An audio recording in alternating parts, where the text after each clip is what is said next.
নমস্কার বন্ধুগণ, আজকের এই অস্থির সময়ে আমরা কোনো না কোনো কারণে দুশ্চিন্তায় থাকি। কখনো মনে হয় সব হারিয়ে ফেললাম, আবার কখনো মনে হয় সামনের পথ অন্ধকার। কিন্তু আপনি কি জানেন, ভগবান শ্রীকৃষ্ণ কুরুক্ষেত্রের ময়দানে অর্জুনকে যে উপদেশ দিয়েছিলেন তা আজও আমাদের জীবনে প্রতিটা সমস্যার সমাধান দিতে পারে।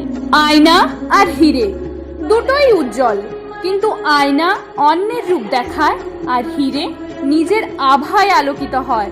আমাদের জীবনটাও অনেকটা তেমনই।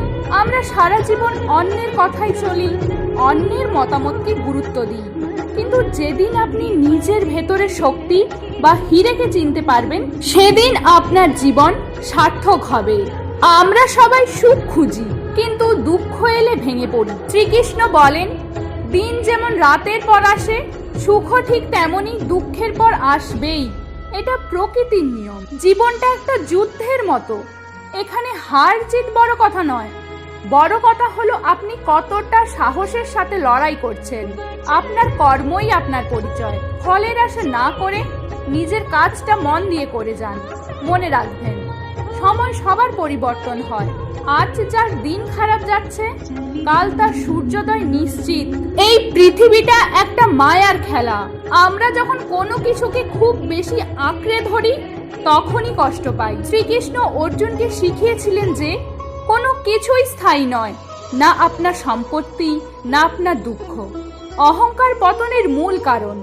যদি আপনি নিজেকে সবার চেয়ে বড় মনে করেন, তবে আপনার শেখার পথ বন্ধ হয়ে যায়। বিনয়ী হন। যেমন একটি ফল ভর্তি গাছ নিচু হয়ে থাকে, ঠিক তেমনই একজন জ্ঞানী ব্যক্তি সবসময় বিনম্র থাকেন। বিনম্রতাই আপনার আসল শক্তি। মনে করুন সেই সময়ের কথা যখন শ্রীকৃষ্ণ গোবর্ধন পর্বত তুলেছিলেন। তিনি কি একাই করেছিলেন? না, তার সাথে ছিল সমস্ত গোপালদের হাতের লাঠি।